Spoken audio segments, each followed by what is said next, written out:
मंचावर उपस्थित महाविकास आघाडीचे सर्व नेते आणि जळगाव मधील बंधू आणि भगिनींनो, मी संकट मोचक वरती बोलणार होतो, पण बरंच बोलून झालं म्हणून जास्त बोलत नाही. बोला म्हणतात ठीक आहे. संकट मोचकचं काम एकच आहे, जिथे जिथे लोकशाही मार्गाने आंदोलन होईल तिथे तिथे जाऊन पैसा पेरायचा, तिथे तिथे जाऊन माणसं फोडायची आणि ते आंदोलन उद्ध्वस्त करायचं. राळेगण सिद्धीमध्ये यांनी काय केलंय मला माहिती आहे सगळं, म्हणून मी बोलणार होतो, पण आता उद्धवजींचं भाषण ऐकायचं, जास्त बोलायला नको. यांचे जे पिस्तूल लटकून येतात, हे पिस्तूल लटकून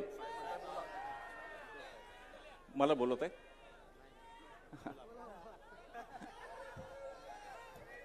पिस्तूल लटकून येतात हे लक्षात ठेवा. पिस्तूल तो माणूस लटकवतो, पोलीस बिचारे ते त्यांच्या ड्युटीसाठी लटकवतात, पण पिस्तूल तो माणूस लटकवतो जो मनातून घाबरलेला असतो. असा हा संकटमोचक आहे, घाबरलेला. फडणवीसांचे संकटमोचक हे घाबरलेले संकटमोचक. यांची संस्कृती ती आहे, यांना मिंदे मिळाले नंतर जाऊन हे एकनाथ शिंदे शिवाजी महाराजांचं नाव घेतात, पण शिवाजी महाराजांचा कोणता मावळा सुरत मार्गे गुवाहाटीला पळून गेला, लपून छपून मुंबईत आला, कोणता मावळा होता सांगा. एकनाथ शिंदेना काही एक अधिकार नाही शिवाजी महाराजांचं नाव घ्यायचं, ते नाव घेतात. यांचे तिसरे ते दिल्लीत बसलेत. पंतप्रधान निवडलो की आपण फॅन्सी ड्रेस स्पर्धा निवडली माहित नाही, दरवेळेला वेगवेगळी वेशभूषा करतात. कधी मोराचं पीस, कधी काय, कधी टागोर झाले दाढी वाढून. अरे दाढी वाढून टागोर होता आलं असतं, त्या जळगावमध्ये 200-250 टागोर राहिले असते शिल्लक, त्याच्यापेक्षा जास्त झाले असते. निव्वळ खोटं बोलायचं, सतत खोटं बोलायचं, प्रचार खोटा करायचा आणि शासन सरकार विरोधी पक्षाची पाडत राहायची, याशिवाय दुसरा कोणताही उद्योग नाही. कोरोना काळात मी सांगतो, आता समोर म्हणून नाही, महाराष्ट्रातल्या 60 जाहीर सभांमध्ये मी बोललो. हे उद्धवजींना मी सांगतो की आम्ही 60 जाहीर सभांमध्ये हे सांगितलं की कोरोना काळात महाराष्ट्राला जर कोणी मायेनं सांभाळलं असलं तर ते उद्धवजी होते आणि राजेश टोपे होते.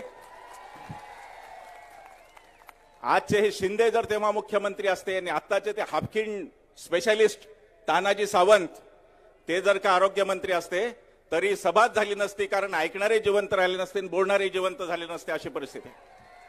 पण हे केलं महाराष्ट्रात सरकार. कधी एकदा पाडू असं यांना झालं कोरोना काळात, जेव्हा महाराष्ट्र संकटात होता आणि यांच्या गुजरातला सुद्धा महाराष्ट्रच ऑक्सिजन पुरवत होता आणि रेमडेसिवीर मिळत होता, त्या काळातली ही परिस्थिती आहे.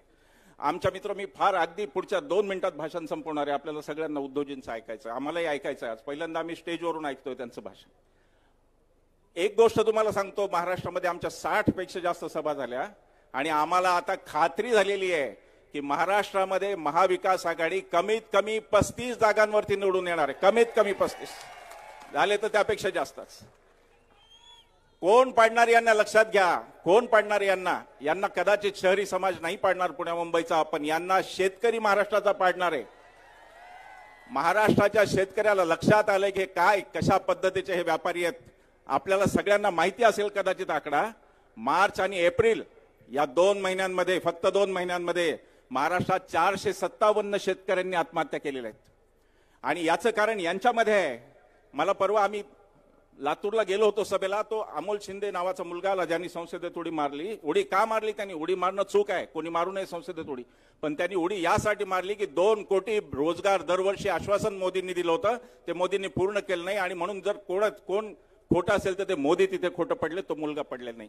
शेतकऱ्याची जी बिकट अवस्था त्याच्यावर मी सांगत होतो की सोयाबीनचा भाव आज 4200-4300 रुपये, मी पण तुमच्या शेजारचा परभणीचा, 4200-4300 रुपयाचा भाव तोच ज्यावेळेला मोदींनी शपथ घेतली तेव्हा होता.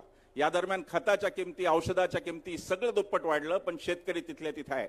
कांदा निर्यातीला परवानगी, गुजरातचा पांढरा कांदा, महाराष्ट्राचा लाल कांदा यांना चालत नाही. शेतकरी यांना यासाठी, शेवटचं सांगतो, शेतकरी का पाडणार आहे यांना? भागवत कराड औरंगाबादचे आपले अर्थ राज्यमंत्री यांनी सांगितलं संसदेमध्ये की 14 लाख कोटीची कर्जमाफी त्यांनी कॉर्पोरेट क्षेत्राला म्हणजे अंबानी अदानी सारख्यांना दिली आणि शेतकऱ्यांना मात्र 1 रुपयाचे सुद्धा कर्जमाफी या सरकारने दिली नाही. हे संसदेत त्यांनी सांगितलं. शेतकरी यांच्यावर प्रचंड संतापलेला आहे आणि शेतकरी यांना पहिल्यांदा धडा शिकवणार आणि दुसरा वर्ग जो मोठा तो महिलांचा राहणार आहे. आता जेव्हा तुम्ही मत द्यायला जाल 24 साली, तेव्हा तुमच्या पुढे शिवसेना विरुद्ध म्हणजे ओरिजिनल शिवसेना विरुद्ध भाजप वगैरे असं काही नाहीये. तुमच्या पुढे मणिपूरच्या त्या 2 नग्न भगिनी आहेत, ज्या पळून जात होत्या, पळत होत्या रस्त्यावर आणि हजारोचा जमाव त्यांच्या मागे धावत होता बलात्कार करण्यासाठी, आणि वर हे सांगतात मोदी की छत्रपतींचा आशीर्वाद. त्यांची लाईन होती, अरे छत्रपती अशा लोकांना आशीर्वाद देणार आहेत ज्यांना आया बहिणींची इज्जत सांभाळता येत नाही, अशा लोकांना छत्रपती आशीर्वाद देणार आहेत. मित्र, बोलण्यासारखं खूप काही आहे. मी खूप ठरवून आलो होतो, पण वेळ आपल्याकडे कमी आणि उद्योजींना परत जायचं आहे, त्यामुळे मी आवर्त घेतो. पण तुम्हाला एकच आवाहन करतो की दिल्लीत राहुल गांधी, इकडे उद्धवजी आणि शरदरावजी पवार हे तीन नेते ह्या हुकुमशाहीच्या विरोधात उभे आहेत. आणि आपली लढाई आत्ताची 2024 निवडणूक ही काही कोणत्या नेत्यावर नाही, कोणत्या पक्षावर नाही. ही निवडणूक मोदी शहा विरुद्ध आम्ही भारतीय लोक अशी ही निवडणूक आहे, हे लक्षात घ्या. आणि म्हणून यांना विजयी करणं हे आपल्या सगळ्यांचं नैतिक कर्तव्य आहे.